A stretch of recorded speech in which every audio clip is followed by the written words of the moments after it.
అబద్ధానికి నిజానికి ఉన్న తేడా గురించి ఒక 4 విషయాలు మాట్లాడుకుంటే, అబద్ధం చెప్పినోడు అన్నిట్లా బాగానే ఉంటాడు.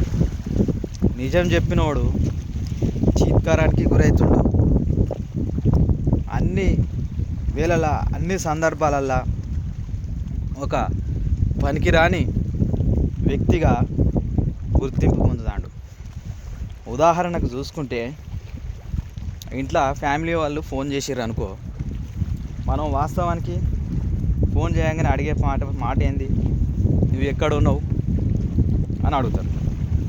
అప్పుడు నిజం చెప్తే, నేను తాళ్ళాలకు వచ్చినాయి ఇంత కళ్ళు తాగొద్దామని అని చెప్పినాం అనుకో, అది నిజం.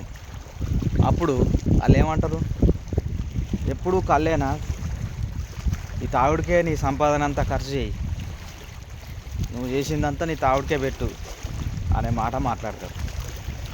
అదే మన ఇంట్లో ఫ్యామిలీ వాళ్ళు ఫోన్ చేసి ఏడున్నావు అని అడిగినప్పుడు, ఏం లేదు ఈ బావి కాడికి వచ్చినాయి, ఈ ఎల్లన్న పైసలు ఇచ్చేది ఉండే, ఆ పైసలు అడుక్కొద్దామని వచ్చినాయి అని అబద్ధం చెప్పినాం అనుకో, సరే అడుక్కొని తొందరగా రా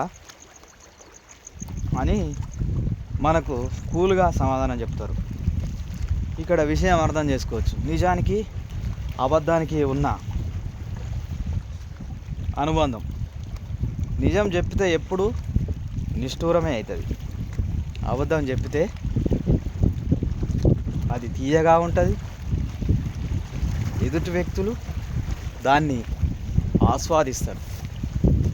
ఇది ఈరోజు ఇయాల్టి ముచ్చట.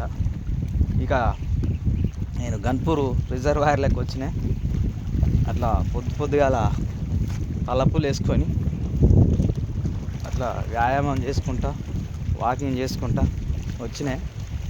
వాతావరణం మొత్తం చల్లగా ఉన్నది. రిజర్వాయర్ల అలలు గాలికి కొట్టుకుంటా ఉన్నాయి. ప్రశాంతంగా ఉన్నది ప్రకృతి. నిన్న సాయంత్రము ఫుల్ వర్షం పడ్డది.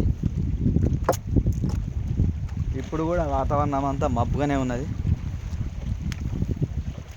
కొన్ని చోట్ల పడుతుంది, కొన్ని చోట్ల పడతలేదు. ఎక్కడ మబ్బు అయితే అక్కడనే గుమ్మరిస్తుంది వాన. ఇంకా అంతటా వ్యాపించలేదు వాన. ఏడ మబ్బయి ఆడనే గుమ్మరిస్తుంది. ఈ నుంచి వెళ్ళి ఒక 5 కిలోమీటర్లు ఉంటుంది, ఆ తర్వాత వానే ఉండలేదు. అక్కడ పోయేసరికి ఎండ కొడుతుంది. వాతావరణం కూడా అనేక మార్పులు చోటు చేసుకున్నాయి. ఒకప్పుడు ఒక్కసారి వానకాలం వస్తే అంతటా ఒకే దమ్ముగా వానలు పడేవి. ఇప్పుడు అట్లా అయిపోయింది. ఎందుకంటే ప్రకృతిని మనము నాశనం చేస్తున్నాం కాబట్టి ప్రకృతి మన మీద పగబడుతుంది. అది ఖచ్చితంగా ఉన్న విషయమే. ప్రకృతిని మనం కాపాడుకుంటే అది మనల్ని కాపాడుతుంది. ఒకప్పటికి ఇప్పటికీ ఉన్న తేడా చూడవచ్చు. అలలు ఎగిసి పడుతూ ఉన్నాయి. ఇవి వర్షానికి వచ్చిన నీళ్ళు కాదు, ఎత్తిపోతల ద్వారా, పంపింగ్ ద్వారా గోదావరి నీళ్ళు స్టేషన్ గన్పూర్ రిజర్వాయర్లకు వచ్చినాయి. ఇక్కడి నుంచి వెళ్ళి మళ్ళీ పంపింగ్ ద్వారా ఇంకా వేరే చిన్న చిన్న చెరువులకు, కాలువల వంటి పోతాయి.